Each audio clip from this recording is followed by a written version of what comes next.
반갑습니다. 허브경제TV 서현도 전문가입니다. 이번에 같이 볼 종목은 대한항공이고요. 대한항공 보기 전에 저희 홈페이지 허브경제TV 네이버에 검색하시면 들어오실 수 있습니다. 들어오시면은 카톡 친구가 하는 방법 이렇게 그림으로도 나와 있고요. 최근에 저희 사칭 채널로 인한 피해가 좀 지속 발생 중에 있습니다. 저희는 카카오톡 채널 운영하지 않고 있고 문의는 카카오톡 아이디 HRB2019. 지금 주식시장이 많이 힘들기 때문에 이쪽으로 문의하셔가지고 뭐 어떠한 부분 때문에 지금 주식이 굉장히 힘들다 이런 거 편하게 얘기해 주셔도 되십니다. 네, 그러면은 대한항공 같이 보도록 하겠습니다. 대한항공의 주주분들도 최근 쉽지 않은 시장을 견뎌내고 있으실 것 같은데, 일단 뉴스들이 역시나 이 항공주들은 매번 많습니다. 다른 종목들에 비해서. 일단 일본 여행 안가, 찬밥 신세된 일본, 국경 열지만 공항 한산. 이거 사실 제가 어느 정도 예상한 부분이었죠. 지금 일본인 단체 관광만 풀었죠. 코로나 이슈는 어느 정도 뉴스에도 이제 잘 안 보이는데, 아직까지도 이렇게 일본은 조금은 보수적인 태도를 보여주고 있긴 합니다. 일본 공항 분위기 한산. 그쵸. 일본 여행을 굳이 단체로 가는 사람들은 많이 없겠죠. 그리고 어쨌거나 지금 물가도 문제고, 항공권도 문제고, 지금 아마 제주도를 좀 많이 가신다고 하긴 하는데, 아마 뒤에 뉴스에 그런 내용들이 있을 겁니다. 이 같은 상황을 취하고, 일본 정부는 국경 개방에 신중한 입장을 취하고 있다. 그쵸. 일본 국민들한테는 아직도 국경을 통제하는 게 인기를 끌고 있답니다. 보수적인 태도를 확실히 취하고 있다. 그래서 지금 단체 관광 위주로만 오기 때문에 일본을 진짜 오고 싶어 하는 그런 분들은 단체 관광 안 가겠죠. 다음 뉴스 보겠습니다. 대한항공 전환 사채 등 물량다. 이거 그냥 주가 빠지니까 나오는 겁니다.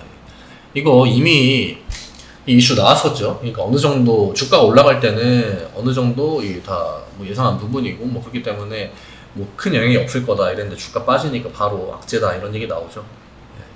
저도 기본적으로는 다 반영이 돼 있을 거라고 봅니다.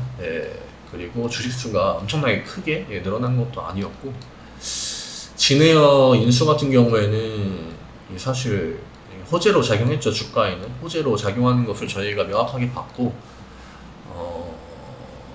일단 여기에도 뭐 그런 이야기들 나오네요. 조기 정상화를 위한 정부의 정책 관련 항공 증편 충분한 수요 회복을 전제하에 진행될 거 이렇게 나와 있습니다. 뭐 중요한 이슈는 아니고, 결국 어떠한 이슈든 간에 주가가 빠지면은 악재로 치부하는 날이 있고, 주가가 오르면은 그 악재도 좀 호재처럼 해석해가지고 뉴스에 나오는 경우도 많거든요. 그래서 그 어떠한 이슈가 어떤 날에 나왔는지 이 부분이 사실 중요합니다. 그러면은 이후에도 뭐 시장의 분위기가 중요하긴 하겠지만, 어떠한 뭐 지난번에 진에어 같은 이슈도 누구는 부정적이라고 봤고 누구는 긍정적이라고 봤는데 결국 주가는 그날 크게 상승을 보이지 않았습니까? 이런 것들, 그 딱 재료가 나온 날 시장이 어떻게 반응하는지 이런 거를 잘 체크하시면은 될 것 같습니다. 여름휴가 그림의 떡 급등한 항공권, 이 문제죠.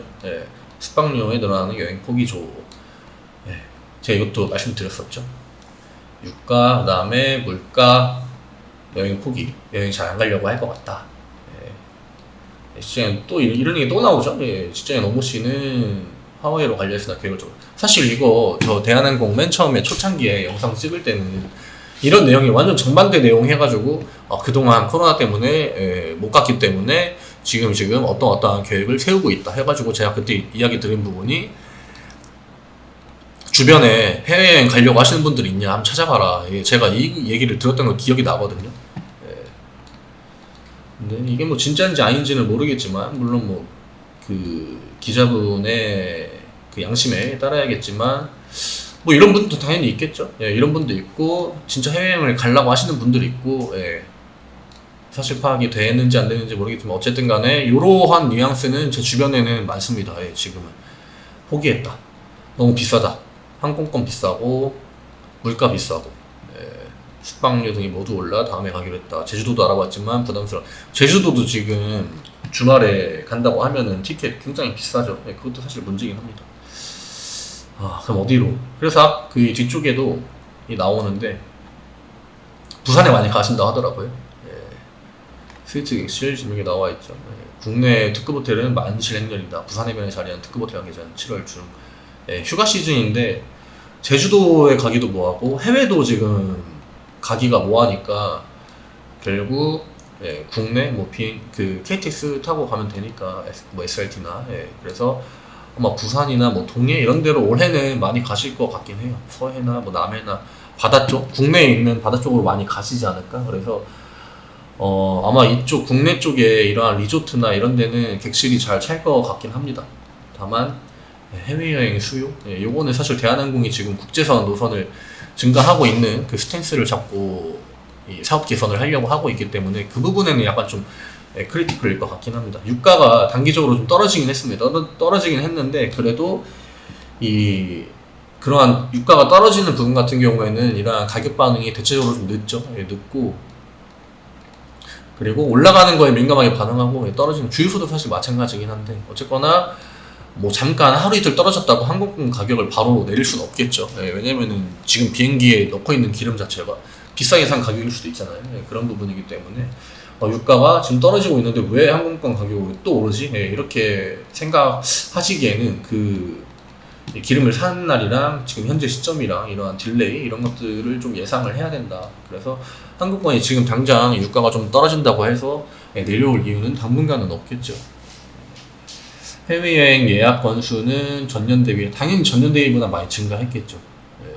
근데 요거를 전년 대비로 비교할 게 아니라 코로나 이전이랑 이제는 비교를 해야겠죠. 코로나 이슈가 터지기 전에 그때 비교해서 어느 정도 회복을 했는지 이런 걸 봐야 될 것 같습니다. 지금 이런 거는 사실 겉보기엔 되게 좋아 보이죠. 와, 전년보다 1874년. 예, 근데 그만큼 주가도 오르긴 했습니다. 예, 코로나 시기에 대한항공의 주가가 떨어진 건 아니기 때문에 유동성을 받고 전부 다 올랐죠. 그리고 대한항공 같은 경우에는 화물 쪽으로 매출을 확 냈기 때문에 더 오른 부분도 있고. 네, 어쨌거나 이러한 뉴스들. 지금 대한항공의 중요한 것은 뭐 차트 물론 중요하겠죠. 수급 중요하죠. 근데 이러한 기조를 먼저 파악해야 이 차트나 이 수급에 어느 정도 이 그 데이터에 의미를 부여하고 해석하는데 조금 더 도움이 된다. 이렇게 생각하시면 될 것 같습니다. 그래서 제가 대한항공 얘기할 때는 좀 뉴스 같은 것들을 많이 보고 있습니다. 차트 보겠습니다. 일단 저점 구간 25,000원 구간 라운드 피겨라고 볼 수 있는데 25,000원까지는 아직까지 최근에 밀린 적은 없습니다. 다만 이 위쪽 구간에서 지금 주가 25,500원인데 이 부근에서도 지난번에 한 반등이 나왔었고 저점이 나왔었는데 지금 이때랑은 시장 분위기가 살짝 다를 수 있습니다. 그리고 1월에 증시가 많이 떨어졌는데 1월에는 대한항공이 버텼고 그 이후에 실적 발표하면서 주가 한번 위로 상승치로 나왔는데 이후에 시장 두들겨 맞았습니다. 그리고 이 시기에 점점 유가가 계속 올랐죠. 유가 계속 오르고 세계 경제 흐름 자체가 좋아지지 않고 그리고 이런 봉쇄 같은 것들이 풀리긴 했지만 코로나 봉쇄가 풀리긴 했지만 그렇게 뭔가 가시적으로 확 체감이 될 만한 것들은 없었다. 그리고 기본적으로 중국, 일본 특히나 LCC 같은 경우에는 중국, 일본에 미치는 영향이 크기 때문에 매출상에서 근데 이 부분들은 저희가 앞서 뉴스 본 것처럼 아직까지 그렇게 개선되지 않았다. 이렇게 설명할 수 있겠습니다. 기본적으로 주가가 내일 혹시나 뭐 기술적 반등이 나온다고 한다면 오늘 미국 시장이 어떻게 될지는 오늘 휴장인가요? 휴장인 걸로 제가 알고 있는데 지금 미니 나스닥 선물 지수를 보면 일단 플러스로 들어와 있긴 합니다. 플러스 들어와 있긴 한데 이후에 내일 시장이 반등이 나올지 오늘 오후에 약간의 일부 반등성 물량이 들어오긴 했습니다. 외국인들이 오늘 하중일 매도한 거에 비해서는 진짜 소량만큼 들어오긴 했습니다만 저점을 지켜줄 것인지 그러면은 오늘 누가 팔았는지 좀 봐야겠죠. 오늘 누가 팔았냐. 오늘 외국인, 기관 둘 다 팔았습니다. 금투가 역시나 오늘도 좀 방어를 해주려고 했던 거는 다른 종목들에도 자주 보이는데 투신연기금 오늘 대량으로 좀 팔았습니다. 투신연기금 대량으로 팔았고 거의 기관의 매도 물량은 다 투신이나 연기금 물량이 잡힌 것 같고요. 외국인도 매도를 했지만 최근에 흐름상으로 봤을 때 그렇게 크게 매도를 하진 않았다. 다만 기관이랑 외국인이 양매도를 하면서 그 물량이 개인에게 온전히 다 넘어갔기 때문에 주가 흐름은 약하게 나타날 수밖에 없었다. 그리고 주가 흐름이 약하게 나타났기 때문에 저러한 수급이 나타난다 이렇게 볼 수도 있겠죠. 25,000원 지지하는 게 일단 지금 제일 중요한 것으로 보여집니다. 25,000원을 무너진다고 하면은 하방공환을 밑에 다시 22,500원이나 22,000원 혹은 2만원까지도 열어야 될 수 있다. 예, 그렇기 때문에 25,000원에서 어떤 주체가 매수를 해주는지, 누가 25,000원을 좀 가격을 방어해줘야 된다 이렇게 생각하고 있는지, 지금 어쨌거나 실적상으로는 대한항공에게 크게 위협이 되는 부분은 없습니다. 다만 실적이 제대로 반영이 되지 않고 있습니다. 시장에서. 예, 원체 자금이 빠져나가는 금액이 크기 때문에 예, 지금 실적이 좋다고 해서 버티기에는 나가는 금액이 너무 많다 이렇게 생각하시면 될 것 같습니다.